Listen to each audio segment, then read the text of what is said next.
정호승 시인이 쓴 시 중에 봄길이라는 시가 있습니다. 그 시의 내용은 이렇습니다. 길이 끝나는 곳에서도 길이 있다. 길이 끝나는 곳에서도 길이 되는 사람이 있다. 스스로 봄길이 되어 끝없이 걸어가는 사람이 있다. 강물들은 흐르다가 멈추고 새들은 날아오르지 않고 하늘과 땅 사이에 꽃잎은 떨어져도 보라, 사랑이 끝난 곳에서도 사랑으로 남아있는 사람이 있다. 스스로 사랑이 되어 한없이 봄길을 걸어가는 사람이 있다 라는 시예요. 참 아름다운 시지요. 저는 이 시를 예전에 저희 아내 성경책에서 봤어요. 성경책 표지에다가 이 시를 이렇게 적어놨었는데 이 시의 내용이 예수님 같다는 그런 마음으로 적어놓지 않았나 그런 생각을 하였습니다. 길이 끝나는 곳에서도 길이 되는 사람이 있다 하는 것이죠. 길이 끝나는 곳에서도 스스로 길이 되어 나아가는 분, 그분이 바로 우리 예수님인 줄 믿습니다. 내가 곧 길이요 진리요 생명이니 우리 예수님이 길이 되어주시는 것이죠. 여러분, 우리 인생의 여정을 길을 걷는 여정이라고 많이 이야기들을 하지요. 길을 걸어가면서 여러 가지 일들을 만나게 되고 목적지가 되어지는 그곳까지 가면서 여러 사건들을 경험하게 됩니다. 그래서 성경에서도 이 길이라는 곳은 만남의 장소이고 그리고 변화의 장소가 바로 길이 되는 것을 많이 보게 됩니다. 우리가 잘 아는 야곱도 하란으로 향하는 그 길에서 이 베델의 하나님을 만나게 돼요. 그리고 이스라엘 백성들도 출애굽하여서 이 광야 길에서 하나님을 경험하게 되지요. 만나와 메추라기, 그리고 불기둥과 구름기둥으로 그 목적지를 향하는 그 길 안에서 변화들을 일으키시고 여러 사건들을 만나게 하십니다. 사도 바울도 다메섹으로 가는 길에서 예수님을 만나게 되지요. 그 예수님을 만나서 이 바울이 변화되는 것이죠.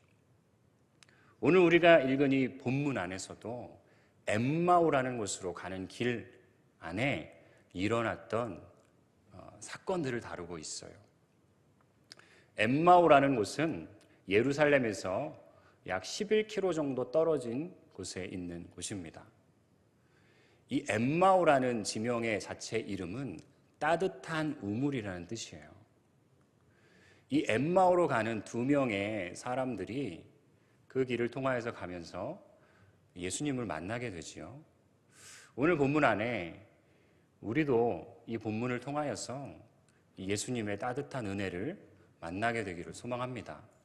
오늘 이 본문이 시작하는 내용을 보면 13절에 그날에 그들 중 둘이 예루살렘에서 25리 되는 엠마오라고 하는 마을로 가고 있다고 설명하고 있어요. 이 그날이라는 이 그날은 바로 안식일 다음 날 예수님이 돌아가시고 장사되었다가 그 무덤가에 있었던 그 안식일 바로 다음 날입니다. 그 아침에 새벽에 여자들이 그 무덤을 찾아가서 시체를 찾지 못하고 굉장히 깜짝 놀랐던 천사들을 만났던 바로 그날이에요. 그날에 2명이 예루살렘에서 엠마오라고 하는 곳으로 가고 있어요.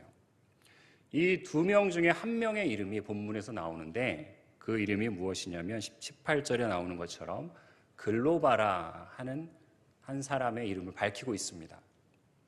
이 글로바라는 이 사람은 누구냐면 예수님의 십자가 사건을 목격한 막달라 마리아라는 여자가 있습니다. 그 여자의 남편으로 보고 있어요. 요한복음 19장에 나오는 이 글로바라 하는 막달라 마리아의 남편으로 보고 있어요. 또 다른 학자들은 요셉의 동생, 즉 예수님의 아버지인 요셉의 동생, 그러니까 예수님으로 말하면 삼촌이 되는 것이요. 근데 이 2 학설이 있는데 첫 번째 막달라 마리아의 남편일 것이다 라는 의견들을 많이 가지고 있습니다.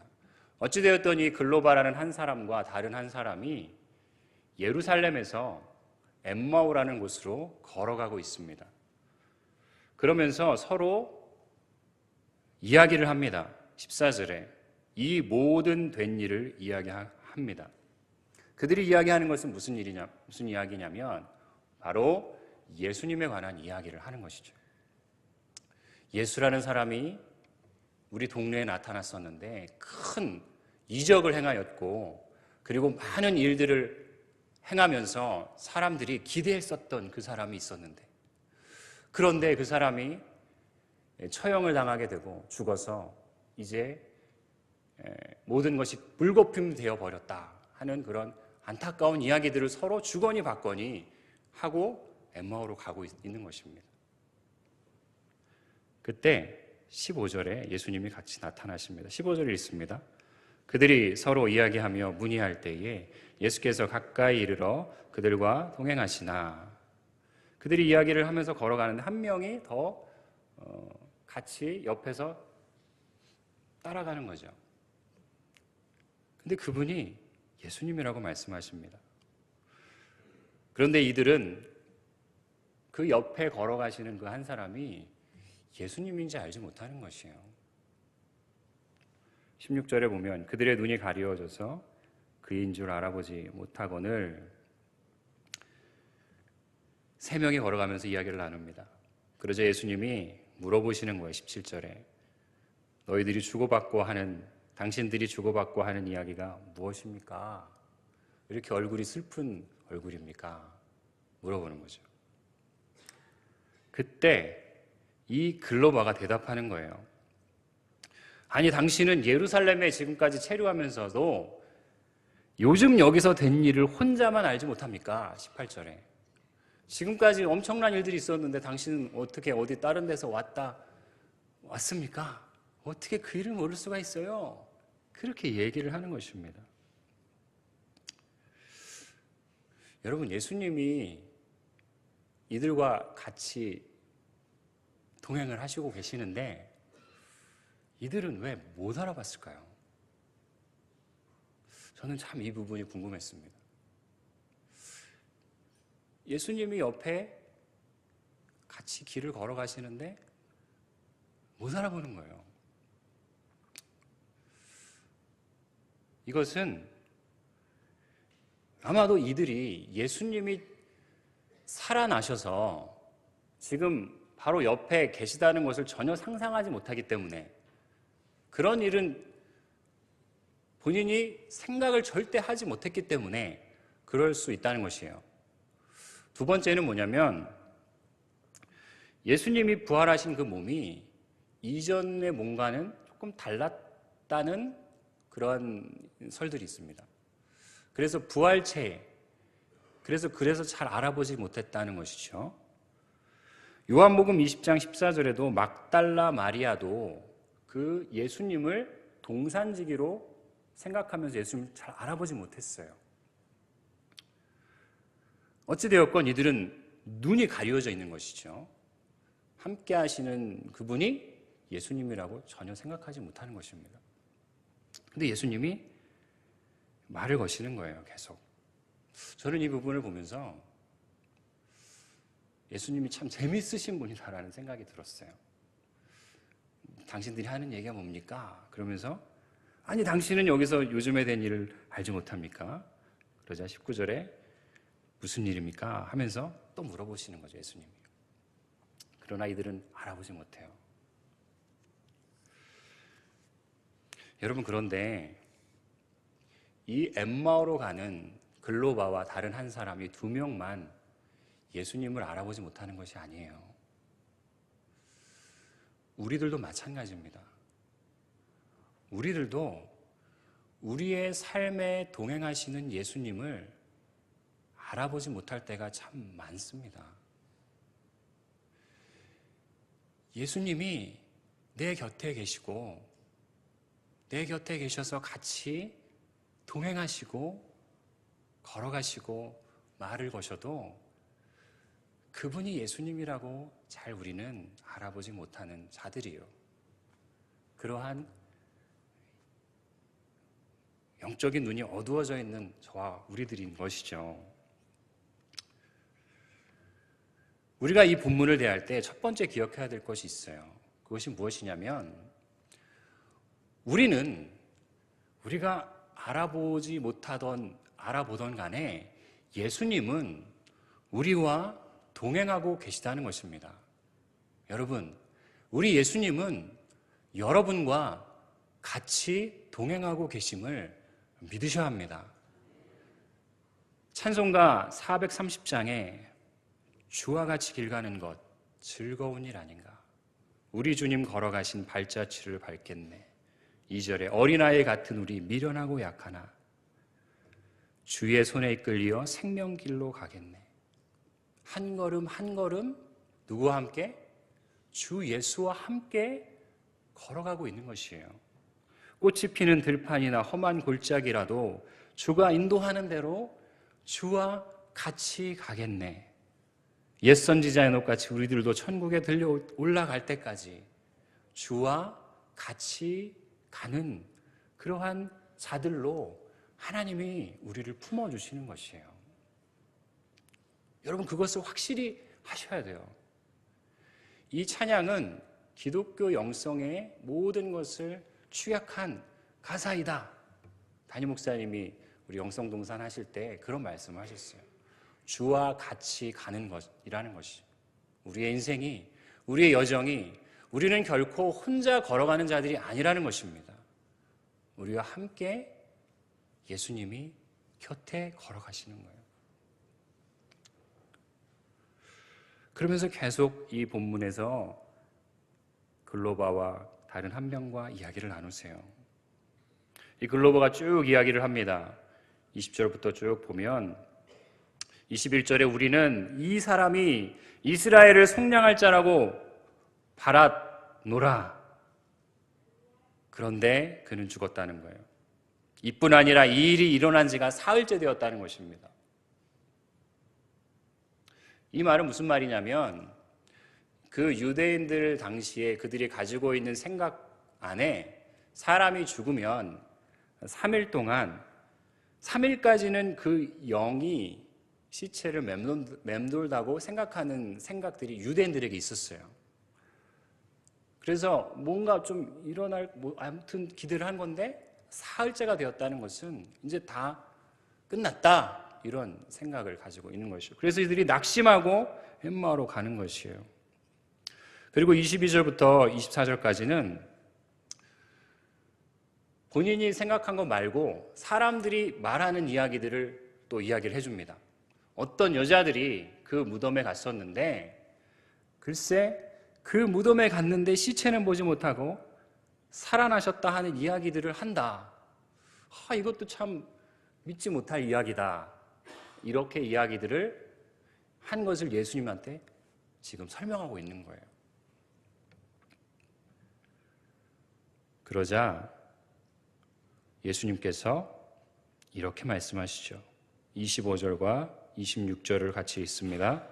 이르시되 미련하고 선지자들이 말한 모든 것을 마음에 더디 믿는 자들이여, 그리스도가 이런 고난을 받고 자기 영광에 들어가야 할 것이 아니냐 하시고, 예수님 말씀하세요. 다 들으시고 이르시되 미련하고 선지자들이 말한 모든 것을 마음에 더디 믿는 자들이여, 메시아 되신 그리스도가 이러한 고난을 받고 영광에 들어가야 할 것이 아니냐 하시고 그 다음에 성경을 설명해 주시는 것이에요. 27절에 보면 모세와 모든 선지자의 글로 시작하여서 성경에 쓴 바 자기에게 기록된 모든 것들을 자세하게 설명하십니다. 모세와 선지자는 성경 자체입니다. 모세는 모세오경의 구약의 율법이지요. 그리고 선지서는 예언서입니다.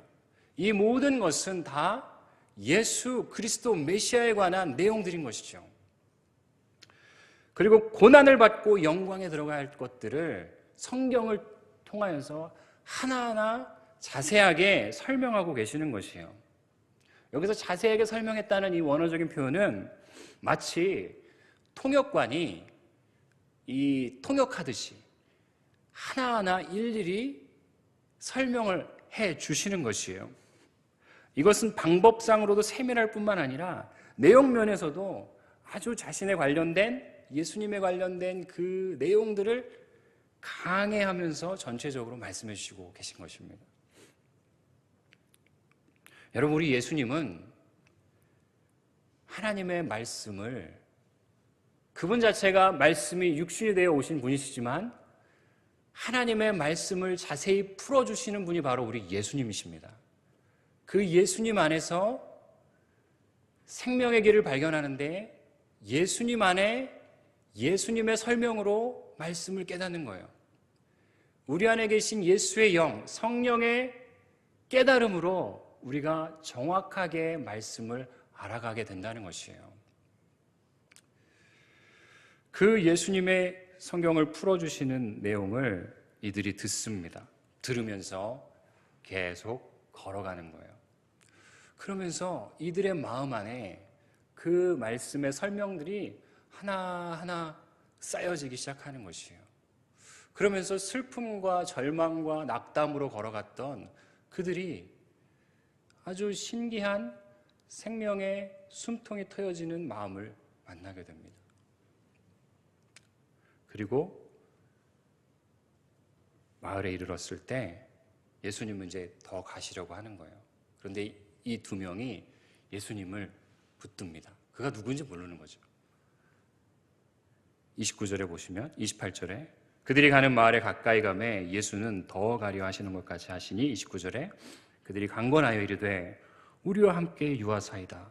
때가 저물었으니 여기서 좀 유하고 가십시오. 이렇게 예수님을 같이 이렇게 계시자고 하는 거예요. 그래서 들어갑니다. 30절 읽습니다. 그들과 함께 음식 잡수실 때에 떡을 가지사 축사하시고 떼어 그들에게 주시니 그들이 그 집에 들어가서 더 가려고 하시는 예수님을 붙들고 여기서 좀 더 얘기해 주세요. 들어갑니다. 그런데 그 집에 가서 이제 음식을 먹는 거죠. 그때 예수님께서 떡을 떼어서 그들에게 주셨어요. 그러자 어떤 일이 일어납니까? 이 31절을 읽습니다. 그들의 눈이 밝아져 그인 줄 알아보더니 예수는 그들에게 보이지 아니하시는지라. 깜짝 놀랄 일이 벌어지죠. 떡을 떼어서 그들에게 주었는데 그들이 그것을 먹고 눈이 밝아집니다. 그러면서 우리에게 떡을 떼어주신 분이 예수님이었네. 그것을 알게 돼요. 그인 줄 알아봅니다. 그들의 영적인 안목이 어두워졌다가 밝아지는 거예요. 그런데 예수님이 사라지신 거예요. 여러분, 우리 예수님은 떡을 떼어서 축사하시는 예수님이세요. 이것은 우리가 알듯이 성찬의 의미예요.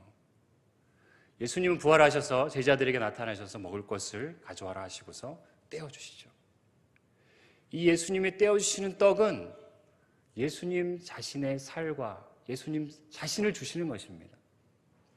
그 예수님을 자신을 주시면서 떡을 먹자 이들의 눈이 밝아지는 거예요. 그리고 예수님인지 알아봅니다. 그리고 예수님은 보이지 않는 거예요. 여러분, 다시 한번 본문을 돌아가 봅시다. 처음에 이들이 예수님과 어떤 사람인지 모르는 한 사람과 걸어가면서 이분이 누구인지 알지 못해요. 본문에 보면 이들의 눈이 가리어져서 16절에 그인 줄 알아보지 못했다고 말씀해요. 그런데 31절에 떡을 떼어주시니까 그들의 눈이 밝아져 그인 줄 알아보았다고 말씀하고 있어요. 그러나 눈앞에는 예수님이 사라진 것입니다. 그들의 눈이 밝아져 예수님인지는 알아보았지만 눈앞에 예수님은 사라진 것이에요. 여러분, 여기에 의미가 있어요. 그들의 눈이 밝아져서 예수님인지를 알아봤다는 것은 그들의 마음 안에 하나님의 생명이 들어가는 것이에요. 그리고 이제는 예수님이 가시적인 자신의 육안으로만 보는 자들이 아니라 예수님이 살아계셔서 자신들과 함께하고 계심을 경험하는 자들로 바뀌어져 간다는 것입니다. 그들의 눈으로 확인하는 예수님이 아니라 그들의 안에, 그들의 속에 살아계시는 예수님을 만진바 되는 자들이 된다는 것이에요. 여러분, 그 예수님을 우리가 만나야 합니다. 그리고 그 예수님께서 자신의 떡을, 자신의 생명을 우리에게 주심으로 말미암아 우리는 그 예수님을 경험하는 것이에요. 눈앞에 예수님은 사라지지만 그들의 마음속에는 불이 붙는 것입니다. 눈앞에 예수님은 볼 수 없지만 그들은 절망과 낙담과 실망으로 걸어갔던 그들의 마음이 변화되는 것이에요. 그리고 흔들리지 않는 것이에요. 꺼지지 않는 생명이 그 안에 주님과 동행하고 주님과 더불어 먹고 주님과 걸어가며 살아 숨쉬는 새로운 영생의 빛을 예수님이 설명하시는 것이에요. 여러분, 이들이 예수님이 사라지자 어떻게 얘기합니까? 32절 말씀 같이 있습니다. 그들이 서로 말하되 길에서 우리에게 말씀하시고 우리에게 성경을 풀어주실 때에 우리 속에서 마음이 뜨겁지 아니하더냐. 그들이 얘기하는 거예요. 길에서 말씀하시고 성경을 풀어주실 때에 뭐라고요? 우리 속에서 마음이 뜨거워졌다는 것이에요. 이 표현은 불탔다는 것입니다. 예수님께서 모세와 선지자에 관한 모든 말씀을 자세히 풀어주실 때 이들의 마음이 뜨거워진 것이에요. 하나님의 생명의 불이 붙은 것입니다. 여러분, 이 생명의 불은 말씀으로만 붙일 수 있어요. 이 생명의 능력, 이 타오르는 빛은 하나님의 말씀으로 점화되는 것입니다. 그 모세와 선지자에 관한 것들을 말씀하신 예수님은 크게 세 가지를 말씀하신 거예요. 모세와 선지자에 기록된 그 내용들, 성경의 핵심은 세 가지입니다, 여러분. 첫 번째는 메시아가 오실 것이다. 두 번째는 그 메시아가 고난당하시고 대신 죽으실 것이다. 그리고 영광에 들어가야 할 것, 바로 부활을 말씀하시는 것이에요. 즉, 성육신과 예수님이 이 땅에 오실 것이다. 그리고 그분이 고난당하시고 십자가에서 죽으시고 장사 지낸 바 되지만 살아나실 것이다. 죽음을 이기시고 살아나실 것이다. 부활하시는 성육신과 십자가와 부활의 이 말씀을 풀어주시는 것이에요. 여러분, 이 생명의 이 세 가지 핵심을 여러분이 붙드셔야지 우리가 하나님의 생명으로 살아갈 수 있는 것이에요. 그리고 그 안에서 마음이 꺼지지 않는 불이 우리에게 붙는 것입니다. 그 불이 이들의 마음에 붙을 때 어떤 일이 일어났습니까? 33절에 보시면 곧 그때로 일어나 예루살렘에 돌아가 보니 11 제자 및 그들과 함께 있는 자들이 모여 있어. 이들이 길을 돌립니다. 엠마오로 향해서 가는 길을 다시 돌려서 예루살렘으로 가는 것이에요. 하나님의 생명이 있는 자들은 그들의 길이 바뀌는 것입니다. 부활한 주님을 만나면 사명을 발견하는 것이에요. 그들의 길이 바뀌는 것입니다. 절망으로 향해 갔던 길이 생명과 소망으로 향하는 길로 바뀌는 것입니다. 낙담 가운데 있는 자들이 확신의 길로 바뀌어지는 것이에요. 주님의 생명의 길로 나가는 자들, 죽음 가운데로 있었던 길이 생명의 길, 소망의 길, 천국의 길로 바뀌어지는 자들이 된 것입니다. 그리고 이들이 예루살렘으로 다시 돌아가요. 그 돌아갈 때에 이들의 마음은 너무나도 올 때와는 다른 마음이었겠죠. 그러면서 34절과 35절에 보시면 그 안에 예수님을 만났던 자들끼리 서로 교제합니다. 그 제자들이 부활하신 예수님이 자기들에게 나타났다는 것을 서로 이야기하고 있는 그 자리로 가는 것이에요. 여러분, 그곳이 바로 교회입니다. 교회란 예수님의 부활하신 소식들을 서로 나누고 그 안에서 힘을 얻고 그 소식들을 세상 가운데로 전하는 것이 교회인 것입니다. 하나님의 부활의 은혜를 받은 자들, 그러한 부활의 소식을 나만이 아니라 너도 그 예수님을 만났구나, 너도 그 예수님을 보았니? 그렇게 서로 이야기하게 되는 것이 바로 교회인 것이에요. 여러분, 우리 예수님께서는 엠마오로 가는 이 자들과 동행하세요. 우리의 삶에도 동행하고 계심을 여러분 믿으십시오. 우리가 어디에 있건 우리는 결코 혼자가 아닙니다. 우리 예수님이 우리와 동행하고 계세요. 그리고 그 예수님은 하나님의 말씀을 풀어주시는 분이에요. 그 말씀을 풀어주실 때 우리 안에 있는 여러 가지 막혀있는 문제들과 절망하고 있었던 일들이 바뀌어지는 것이에요. 우리의 길들이 바뀌어지는 것이에요. 그리고 그 안에서 우리의 영혼들이 뜨겁게 살아나는 것이에요. 이 일들을 위하여서 우리가 더욱더 깨어 있어야 합니다. 오스왈드 챔버스라는 사람은 이 부활 생명의 능력을 우리가 살아가기 위해서는 예수님의 십자가를 바라봐야 한다고 말했어요.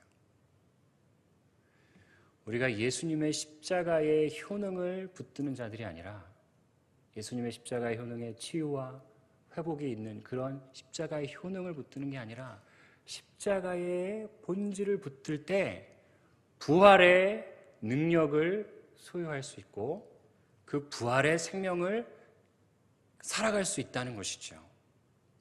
여러분, 우리는 때로 낙담하고 지치고 넘어질 때가 있지요. 그럴 때 그 길에서 예수님이 동행하세요. 예수님이 이 땅에 오실 것이고 오늘 말씀처럼 풀어주신 것처럼 고난을 받고 이런 고난을 받고 자기의 영광에 들어갈 것이 아니냐. 26절에 그 십자가를 통하여서만 부활이 있는 것입니다. 십자가를 통하여서만 부활의 영광이 나타나는 것이에요. 그 부활하신 주님은 우리와 동행하고 계시고 새로운 희망으로 늘 공급해 주시는 은혜의 주님이십니다. 이 살아계신 하나님과 우리가 주와 같이 길 가는 것 즐거운 일 아닌가. 우리 주님 걸어가신 발자취를 밟아가는 저와 여러분 되기를 소망합니다. 우리 함께 기도합시다. 이 시간에 기도할 때 이 엠마오로 가는 두 제자를 만나셨던 주님, 저를 만나 주시옵소서. 예수님, 나와 동행하심을 내가 알게 하여 주시옵소서.